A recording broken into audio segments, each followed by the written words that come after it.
One, two, three, come on. Assalamualaikum anak-anak. Kali ini bertemu lagi bersama Bu Meta dalam bahasa Indonesia. Kita akan belajar tentang cerita fantasi. Tapi sebelum itu, mari kita sama-sama mengangkat tangan dan berdoa sebelum belajar. Robbi zidni ilman warzuqni fahman. Ya Allah, tambahkanlah ilmuku dan pertinggilah kecerdasanku. Amin. Oke, apa sih yang dimaksud cerita fantasi? Sebelum itu, Ibu ingin tanya dulu, apakah kalian pernah menonton film Transformer? Atau yang terbaru ini, Wakanda? Iya, kalau Ibu dulu sukanya nonton film Harry Potter. Nah, dari ketiga film tersebut, kalian pernah nggak merasakan apakah cerita itu real atau nyata? Pastinya enggak ya, banyak yang berupa imajinasi atau hayalan. Nah, itulah yang dibilang cerita fantasi. Cerita fantasi di Indonesia sendiri itu juga banyak. Contohnya ada Malin Kundang, Batu Menangis, lalu Tangkuban Perahu gitu. Tapi beberapa memang ada berupa legenda. Ada juga yang tokohnya hewan, biasanya disebut fabel.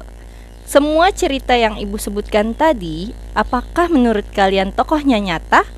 Ceritanya nyata, alurnya? Cerita fantasi adalah cerita fiksi yang menggunakan imajinasi sang penulisnya. Jadi di sini bebas bagi penulisnya untuk menceritakan apapun yang dia ingin ceritakan di dalam kepalanya, walaupun kesannya tidak nyata atau hayalan. Dan memang karakter dari cerita fantasi adalah biasanya di tokoh, latar tempat atau suasana dan waktunya terasa seperti dilebih-lebihkan atau tidak nyata. Lalu apa tujuan dari cerita fantasi?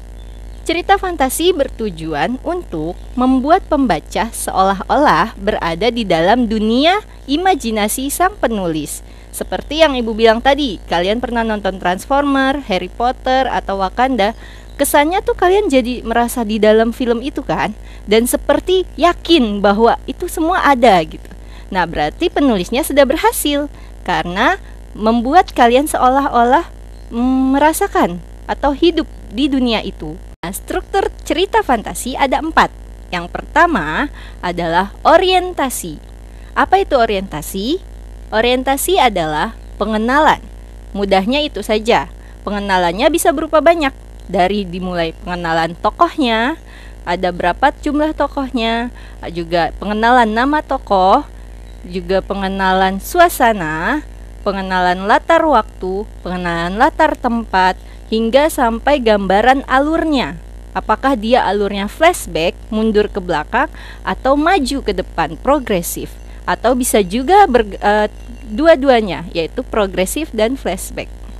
Biasanya di orientasi juga diceritakan watak tokohnya seperti apa.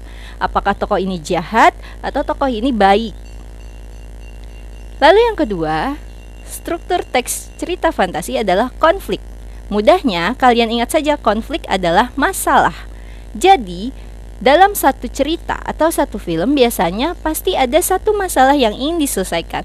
Nah, apakah konflik utamanya? Contoh, kalau dalam film Harry Potter, konflik utamanya adalah Harry Potter ingin mengalahkan Lord Voldemort. Nah, seperti itu. Kalau dalam cerita fantasi juga biasanya ada. Intinya apa? Misalnya kalau Malin Kundang, konfliknya adalah anak yang durhaka pada ibunya. Lalu resolusi. Resolusi adalah penyelesaian masalah. Biasanya dari resolusi sudah tergambar endingnya akan seperti apa. Nah, lanjut ke 4 ya, yaitu ending. Ending adalah akhir atau penutup dari cerita fantasi. Ada 2 jenis ending. Yang pertama, sad ending, atau biasanya tokohnya ada yang berakhirat atau bernasib tidak baik. Biasanya sih tokoh utamanya gitu, atau protagonisnya. Lalu ada yang kedua, dan ini yang umumnya terjadi banyak adalah happy ending, di mana tokoh yang berwatak baik mendapatkan akhir yang baik pula. Nah, itu 4 struktur cerita fantasi yang harus kalian ketahui. Untuk mendalami tentang cerita fantasi, Mari kita baca modul halaman 2. Kalian silakan kerjakan, lalu kirim foto ke ibu, ya. Nanti juga ada kuisisnya. Terima kasih. Wassalamualaikum warahmatullahi wabarakatuh.